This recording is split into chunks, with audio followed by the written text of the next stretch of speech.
Silêncio absoluto. O vento corta a paisagem árida como uma lâmina invisível. Não há absolutamente nada além de pedras, areia e o eco distante de passos que se arrastam sobre a terra seca. É aqui, no vazio mais brutal que você possa imaginar, que acontece uma das conversas mais determinantes da história humana. 40 dias. Sem comida, sem abrigo, sem conexão com o mundo. Jesus está no deserto da Judéia e algo está prestes a mudar para sempre. Não só para ele, mas para qualquer pessoa que já se sentiu perdida, testada ou empurrada até o limite. Lucas 4 nos coloca na primeira fila de um confronto que vai muito além de uma simples tentação. É um manual de sobrevivência para quem enfrenta momentos em que tudo parece desmoronar. Porque o deserto não veio para destruir, veio para revelar. E o que você vai descobrir nas próximas linhas pode transformar a forma como você enxerga suas próprias batalhas internas. Quando Lucas escreve sobre o deserto onde Jesus foi levado pelo Espírito, ele não está falando de um lugar qualquer. O deserto da Judéia é uma extensão de aproximadamente 1.500 quilômetros quadrados de território hostil, localizado entre Jerusalém e o Mar Morto. Em linha com observações comuns de arqueologia bíblica e contexto histórico popularizadas por estudiosos como Rodrigo Silva, sabemos que essa região era conhecida por suas formações rochosas calcárias, vales profundos e uma temperatura que podia variar de 40 graus durante o dia a próximo de zero durante a noite. Mas o deserto de Lucas 4 não é apenas geografia, é psicologia pura. Imagine, você está num lugar onde cada pedra parece um pão, onde o silêncio é tão denso que você ouve até os próprios pensamentos ecoando, onde a fome não é apenas física, menos é existencial. Em hebraico, a palavra para deserto, midbar, significa literalmente lugar da palavra, como se o deserto fosse o local onde Deus fala mais alto, porque todas as outras vozes finalmente se calam. Jesus havia jejuado por 40 dias. O mesmo período que Israel vagou no deserto. O mesmo tempo que Moisés passou no Monte Sinai. Não é coincidência. Lucas está nos dizendo que Jesus está revivendo, de forma concentrada, toda a jornada de formação do povo de Deus. Só que desta vez, alguém vai passar no teste. E é exatamente quando a vulnerabilidade atinge o máximo que a verdadeira batalha começa. Se és filho de Deus, manda que esta pedra se transforme em pão. Lucas 4:3. A primeira investida é certeira. Atinge a necessidade mais básica e imediata. Jesus está com fome. Uma fome que vai muito além do estômago vazio. É a fome de 40 dias, que resseca a garganta, torna o pensamento nebuloso e faz cada pedra do deserto parecer um pão quentinho. Mas repare na sutileza diabólica da proposta. Se és filho de Deus, não é apenas sobre comida. É sobre identidade. É sobre provar quem você é através do que você consegue fazer. Quantas vezes você já ouviu essa mesma voz? Se você é realmente talentoso, porque ainda não conseguiu aquela oportunidade. Se você é uma pessoa de fé, porque ainda está passando por isso. Se você é competente, por que não resolve logo esse problema? A tentação da pedra que vira pão é a tentação da pressa. É a ansiedade que sussurra. Use seus dons para resolver suas necessidades agora, do seu jeito, no seu tempo. É a voz que transforma cada dificuldade numa questão de identidade, cada demora numa evidência de que talvez você não seja quem pensa que é. Jesus responde com Deuteronômio 8:3. Nem só de pão viverá o homem, mas de toda palavra que procede da boca de Deus. Lucas 4:4. Ele não nega que está com fome, não minimiza a necessidade, simplesmente escolhe uma fonte de sustento mais profunda que a saciedade imediata.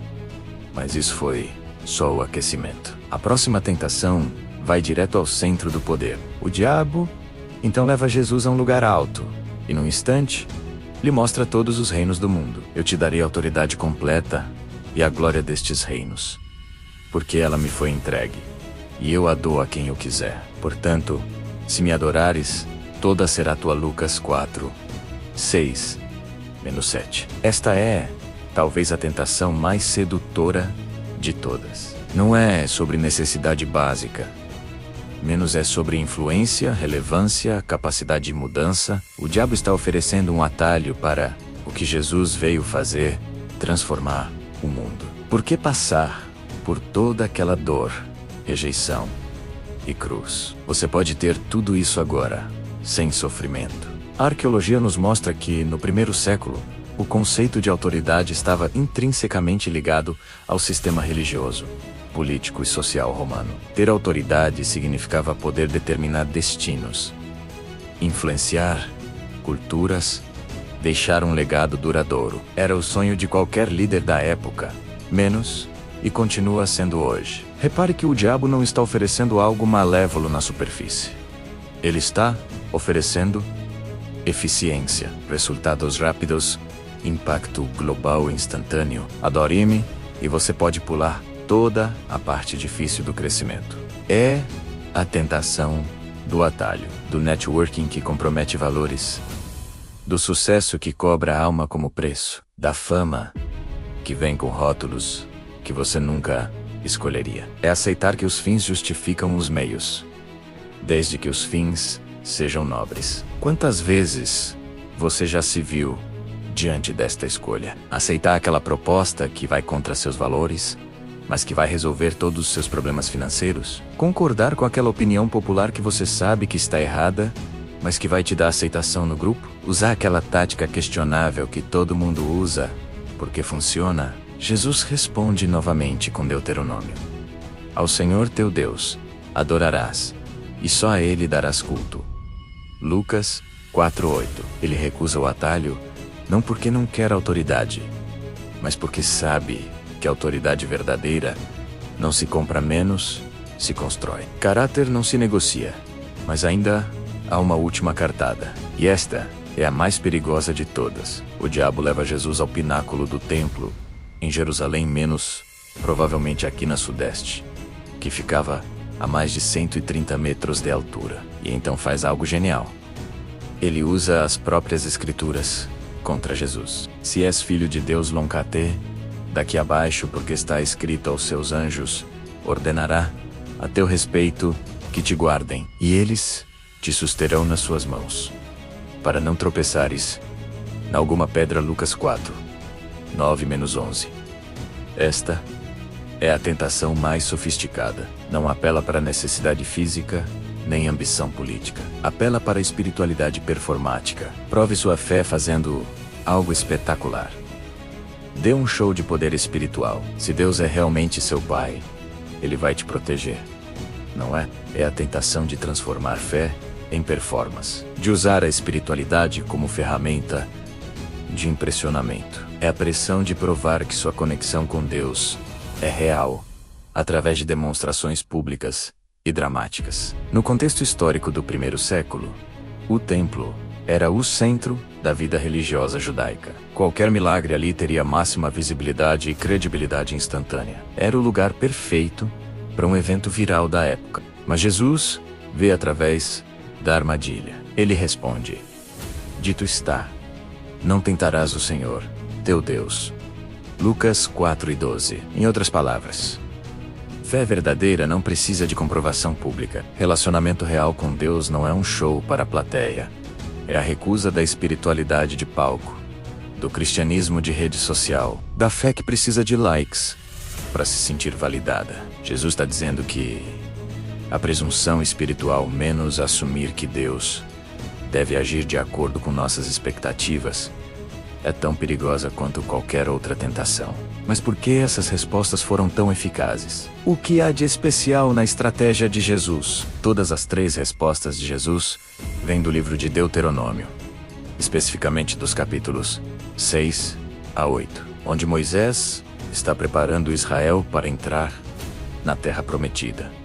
Não é coincidência, Jesus está deliberadamente conectando sua experiência no deserto com a jornada de Israel pelo deserto. Em linha com observações comuns de arqueologia bíblica, sabemos que Deuteronômio era considerado o livro de formação de caráter por excelência no judaísmo do primeiro século. Era um manual de como viver como povo de Deus, em meio às pressões e tentações de culturas pagãs. Quando Jesus cita, nem só de pão viverá o homem, Deuteronômio 8:3, ele está se lembrando de que Israel aprendeu no deserto que Deus é mais confiável que qualquer solução imediata. Quando cita ao Senhor teu Deus, adorarás, Deuteronômio 6:13, está reafirmando que lealdade não se negocia. Quando cita, não tentarás o Senhor teu Deus, Deuteronômio 6:16, está estabelecendo que fé madura não exige provas constantes.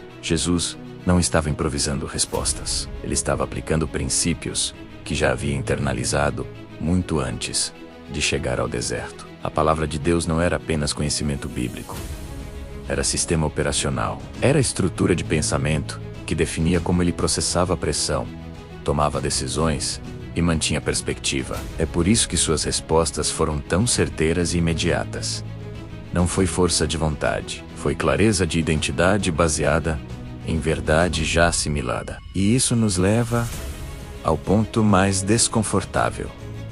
Como isso se aplica hoje? As tentações de Jesus no deserto da Judéia não ficaram presas no primeiro século. Elas evoluíram, se adaptaram e hoje aparecem na sua timeline, no seu WhatsApp, na sua conta bancária. A primeira tentação, transformar pedras em pão, hoje é a tentação da solução rápida. É o curso que promete sucesso em 30 dias. É o relacionamento que você força porque não aguenta mais estar sozinho. É a dívida que você faz porque precisa daquilo agora. É a ansiedade que transforma cada demora numa crise de identidade. A segunda tentação, menos autoridade e glória em troca de adoração, hoje é a cultura do tudo vale. É aceitar qualquer coisa para subir na carreira. É vender sua autenticidade por curtidas. É concordar com a opinião popular que você sabe que está errada só para ser aceito. É o networking que compromete seus valores. É a influência comprada com a alma. A terceira tentação, jogar-se do templo, hoje é a espiritualidade performática. É postar versículo bíblico para impressionar, mas não viver nenhum. É usar a linguagem da fé para manipular pessoas. É transformar oração em teatro. É presumir que Deus deve abençoar suas decisões imprudentes porque você tem fé. Mas aqui está o que mais incomoda.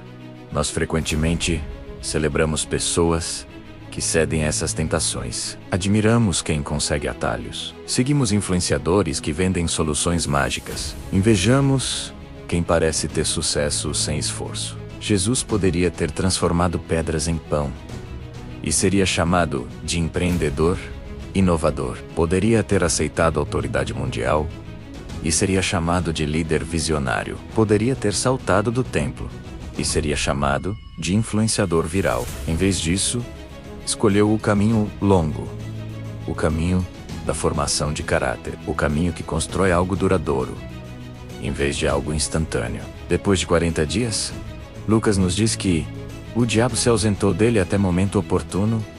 Lucas 4:13. A tentação não foi eliminada, menos foi adiada. Jesus não saiu do deserto imune às pressões futuras. Ele saiu fortalecido, com clareza de identidade e estratégia testada. O deserto da Judéia não foi o fim da jornada de Jesus.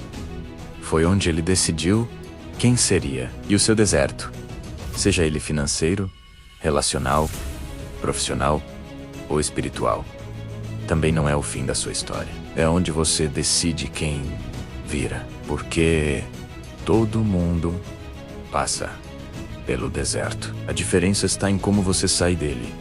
Você sai com pressa, aceitando qualquer atalho, ou sai com caráter, sabendo quem você é e quem você não é. As mesmas 3 tentações que Jesus enfrentou: pressa, atalhos e performance, menos continuam sendo oferecidas para você diariamente. A pergunta não é se elas vão aparecer. A pergunta é: qual vai ser sua resposta? Talvez seja a hora de você fazer como Jesus, conhecer tão bem seus valores que quando a pressão chegar, sua resposta seja automática. Não porque você é religioso, mas porque você sabe quem você é e sabe que algumas coisas Simplesmente não se negocia. O deserto não é o fim.